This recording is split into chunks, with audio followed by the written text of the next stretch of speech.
can go a little faster.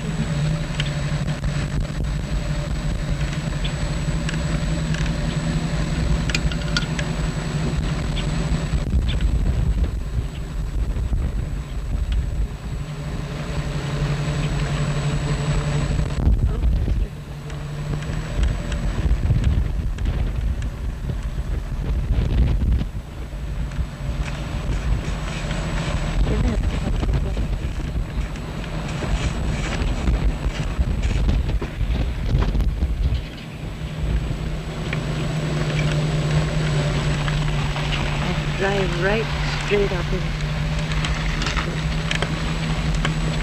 I'm just gonna come over here.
Okay.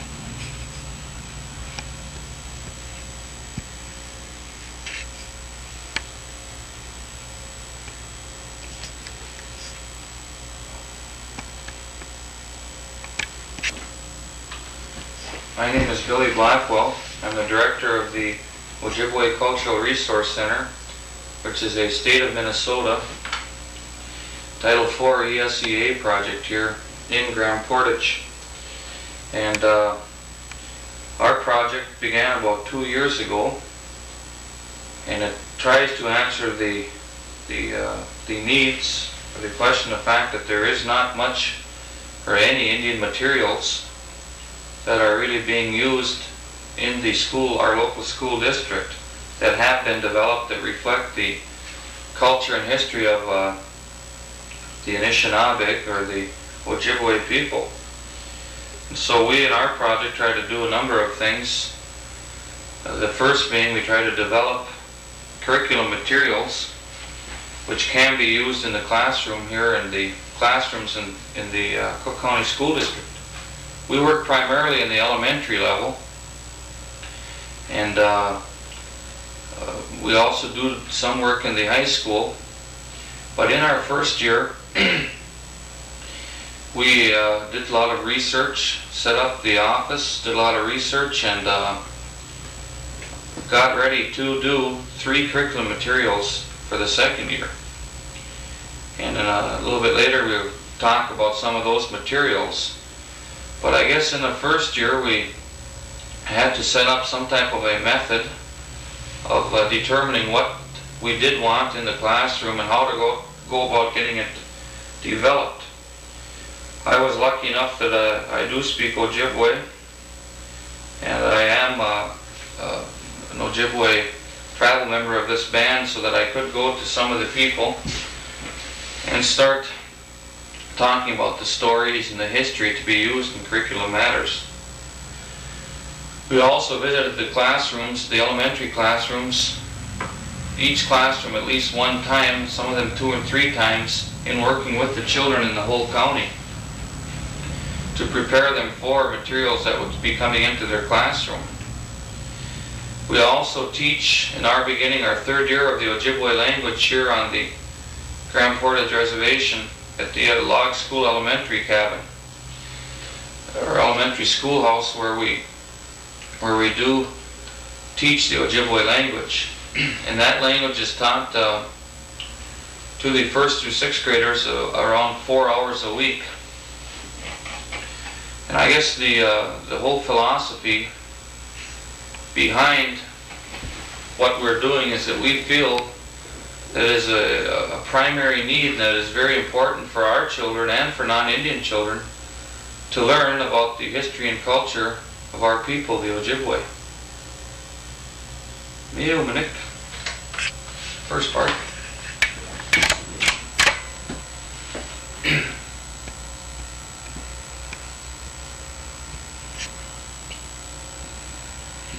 Some of the materials that we did use in the first year of the project I've got with me here.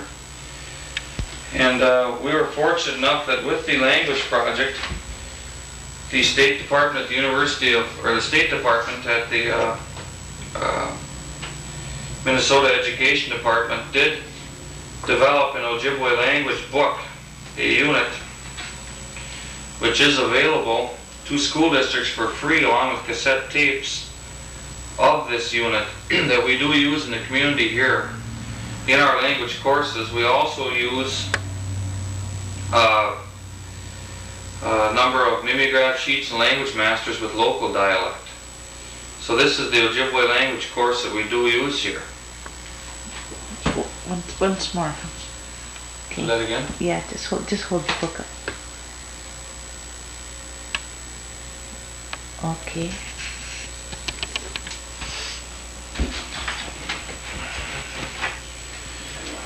Also, during the initial year, the first year of the project, we purchased a number of books to be used in elementary through senior high. Here's one book that is used in the Head Start level. It's called Wanit Kiwaden, and it is a book that talks about how this little Indian girl that goes to the Head Start program is the same as everyone else. She brushes her teeth in the morning and she eats breakfast and has a mommy and daddy like everyone else. But she is different. She has a culture that is different than the other non-Indian children. She's a little Indian girl. And she has things that make up herself and her being that are different. That's called culture. So this kind of goes into that and points out to little children that to be different is not to be wrong.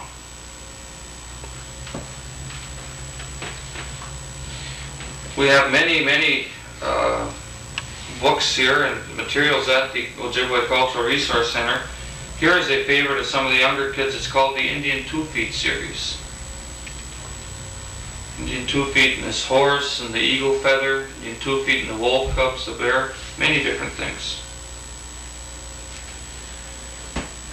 We here at the project developed 3 different curriculum units in our second year that we're very pleased with. The first one is called the Grand Portage Indian Coloring Book. And that is a book that No, you can leaf right through it.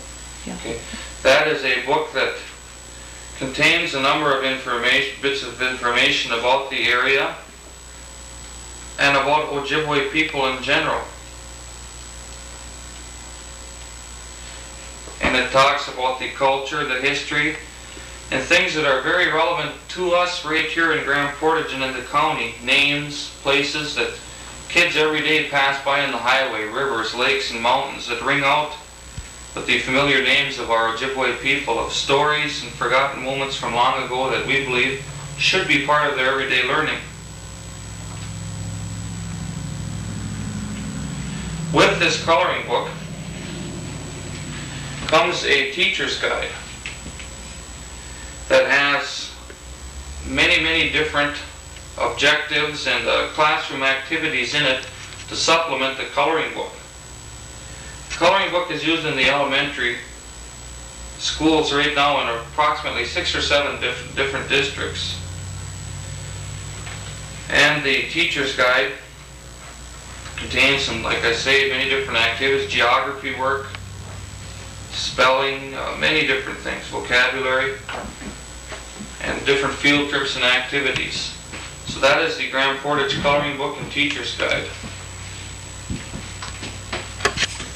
The second unit that we did this year has recently been printed and we're real happy with is a bilingual stories unit that's done with some real beautiful artwork. And this is a culmination of about a year's working. And the first booklet is 3 stories that is done both in English and in Ojibwe.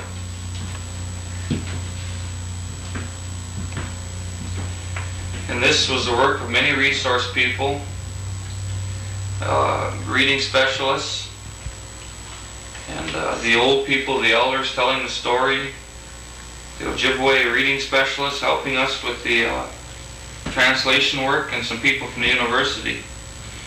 And of course the stories are traditional old Ojibwe stories from hundreds and hundreds of years ago from here.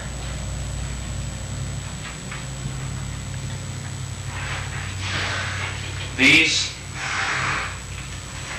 stories in this booklet will soon be followed by 6 other stories and 2 more booklets. We anticipate that this unit will be used quite extensively throughout Minnesota and Wisconsin. And it's called Bay and Abin, Come Look. And it's a series of stories that are done bilingually in English and Ojibwe.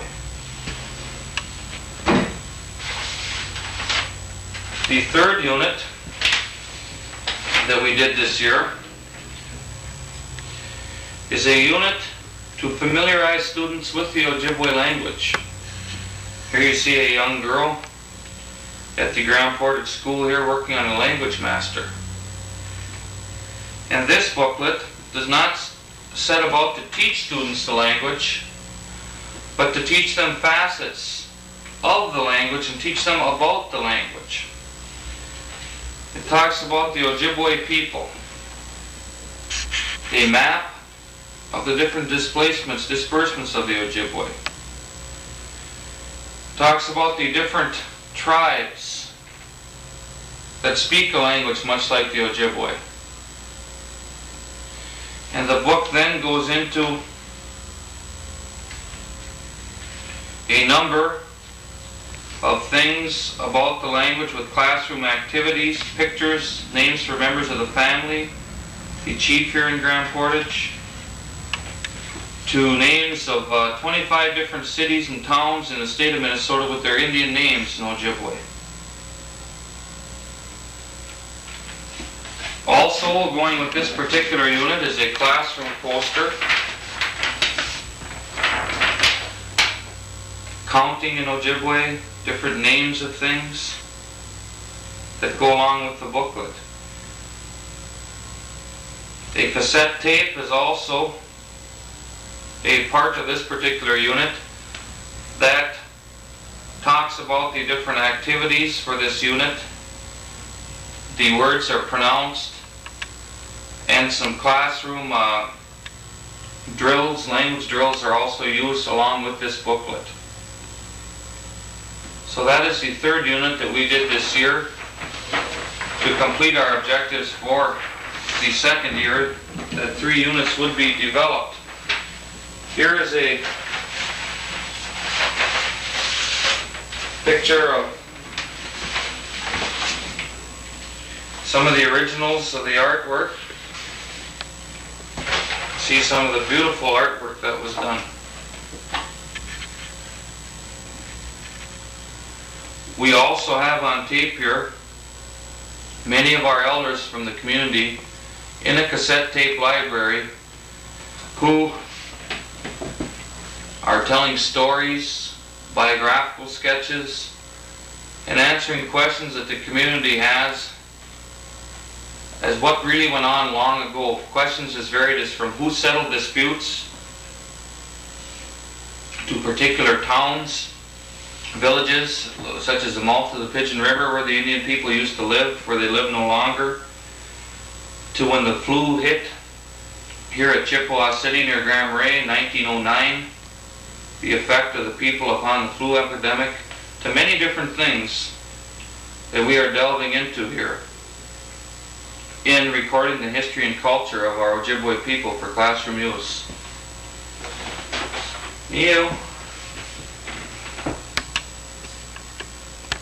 Me too, Melody means that's it. Okay. I have to get you back and forth.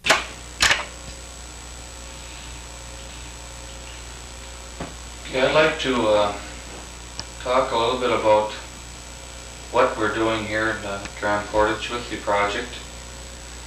And personally, what motivates myself to become involved in a project like this. And I have a real deep commitment personally to this type of work, and I've tried in the last 5 or 6 years to learn as much as I can about our own Ojibwa culture, our language, our history. And we're trying here in the community through a number of different things, through education, through social events and community events, to keep our Indian culture. It's easy to use the Indian culture as a word, culture, but I guess to us it really means everything. And we recently had a great honor here in the village. We had a Minnesota Teacher of the Year here from our Indian school. And we took our drum here to the community building and honored her in the Indian way. And I guess all the plaques in the world and things like this mean a great deal, but we hope to her, and we're sure it does, it means just as much to be presented in an Indian ceremony, an eagle feather, by an Indian veteran that was active in combat in the tradition of our tribe. And we try to do many things here with the language. We have a lot of powwows. A lot of our people are helping the younger ones make their outfits for powwows, different field trips that we have, wild ricing, maple sugar, and it's real easy to talk about things in books, but here at the reservation we think that it's too late almost, and that we have to get right into these things and teach our children, and all of us, adults, children, all of us combined, to live the things we're talking about. And I think this is myself, I think it's very important. I try to teach my little boy all those things. Our family tries to keep involved in an Indian way of life as much as we can. We believe that we were given these things and that we have to use them today in the everyday world as much as we can, whether it's education or economics or